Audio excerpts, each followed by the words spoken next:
सकते हैं बिलर डीलर के यहाँ बोर्ड लगा हुआ है।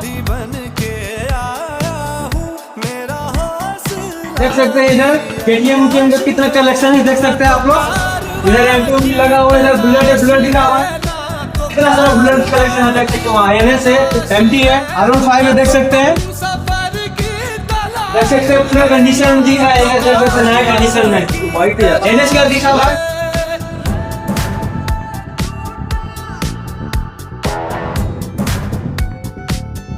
और देख सकते हैं स्कूटी वगैरह भी लगा हुआ है, देख सकते हैं यहाँ से वहाँ तक है, पूरा बाइक भरमार यहाँ भरा हुआ है, देख सकते हैं आप लोग। ये कैसे ठीक है, तो ये सारा बाइक बिल्कुल लेने के लिए कहाँ आना होगा? रांची रिंग रोड दरादरी चौक के पास आना होगा।